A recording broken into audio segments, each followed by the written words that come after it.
Hi, Jang-ho. This week, we saw the first round of inter-Korean family reunions in 3 years, and today, a second round has begun, bringing together a different set of families.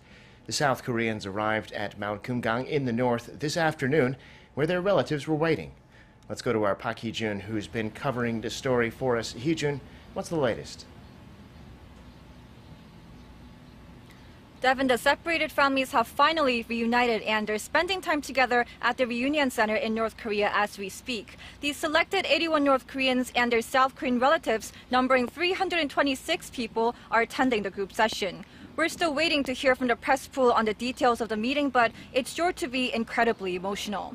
Remember, this is the first time they're seeing each other since they were torn apart by the Korean War nearly 70 years ago. 2 hours isn't going to be enough, it's going to be too brief, so they'll be making every minute count while waiting for the next opportunity to catch up on each other's lives tomorrow.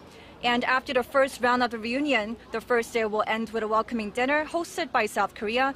In total, for day one, they'll have had 4 hours to spend together. All right, well, did everyone get there safely? The typhoon was right on the east coast this morning, maybe a little too close for comfort. That's right. It was a very windy and a very wet journey for the South Korean participants who had to travel to Mount Kumgang this morning. There was a lot of rain and a lot of wind in the areas their buses had to pass through, and that meant they arrived at the venue a little bit earlier than scheduled, actually a little bit later than scheduled at around 2 p.m. Many were worried that Typhoon Solik would mean delays or rescheduling. Social Unification Ministry and South Korean President Moon Jae-in also said yesterday that rearranging the schedule for the reunion could be an option if the typhoon became too powerful.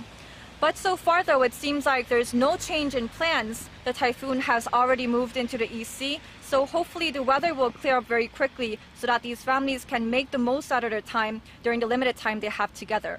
Back to you, Devin.